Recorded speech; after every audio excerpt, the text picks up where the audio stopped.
biggest storyline for me in this conference, and you guys correct me if I'm wrong, is the question of whether or not UVA is back, right? They won the title in 2019, and they haven't quite been at that same level the last 3 seasons. Part of the reason why you lose 3 NBA players off that roster, that's a hard thing to replace.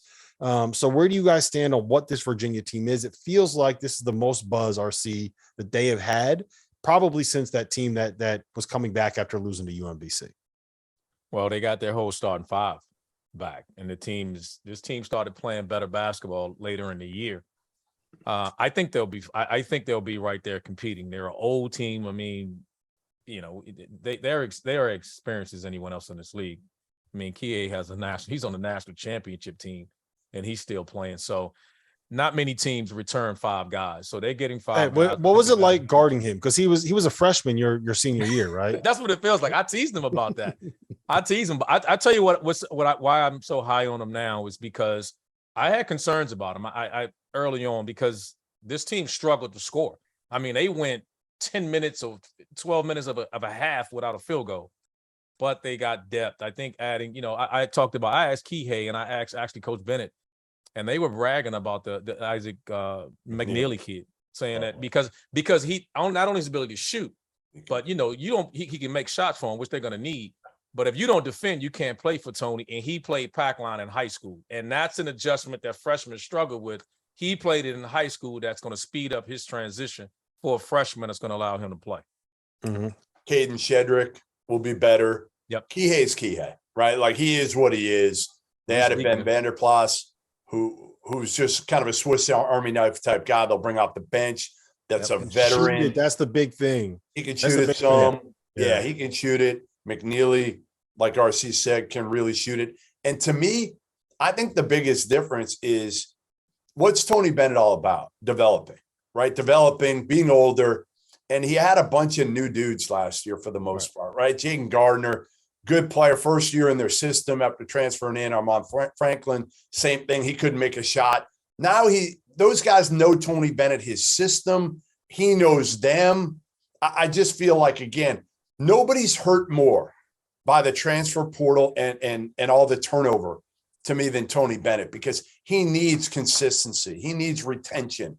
And now he's got it this year. Yeah, to your point, they lost Trey Murphy, who was an unexpected first-round pick 1 year out of the program. They lost Casey Morcell to NC State. They lost Justin McCoy to North Carolina. They lost Jabri Abdul-Rahim to Georgia out of last year's program. I will say this. They have a 27th-year senior at the point in Kihei Clark. Reese Beekman is a junior. Armand Franklin is a senior, second year at Virginia.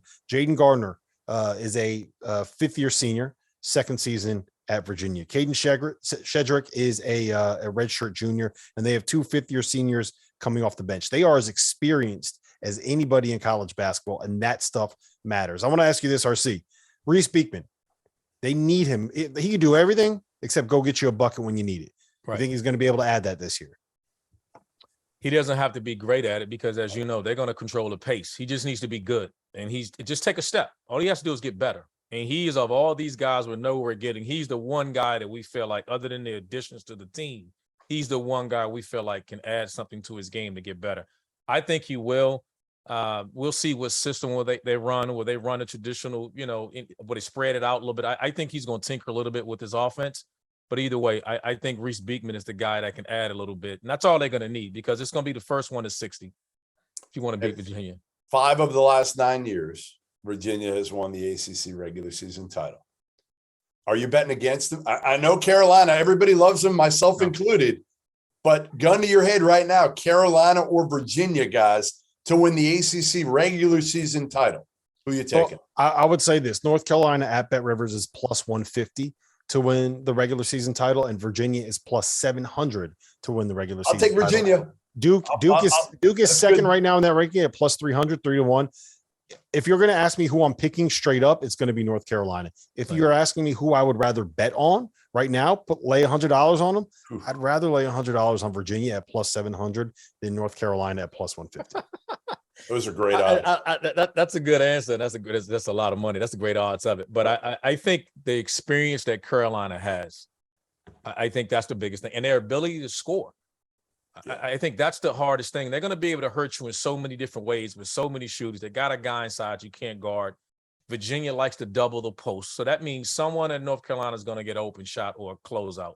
That's going to be tough. I just, if they were younger, I'd give it to Virginia. I just think Carolina has the experience as much as Virginia has this year, and I'd give them the slight edge because their ability to score. But I wouldn't want to. I'd be holding my bet as long as I can hedge my bet. I'd be waiting the last minute before I put my money down.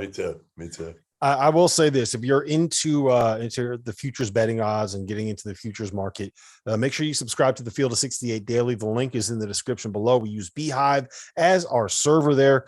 We are going to have plenty of content over the course of the next week or two when it comes to the futures markets, not just the ACC, with every conference in the country, as well as Western National Title futures. There's a lot of value out there, Jeff. I'm going to tease it right there. Make sure you subscribe to the Daily to find out.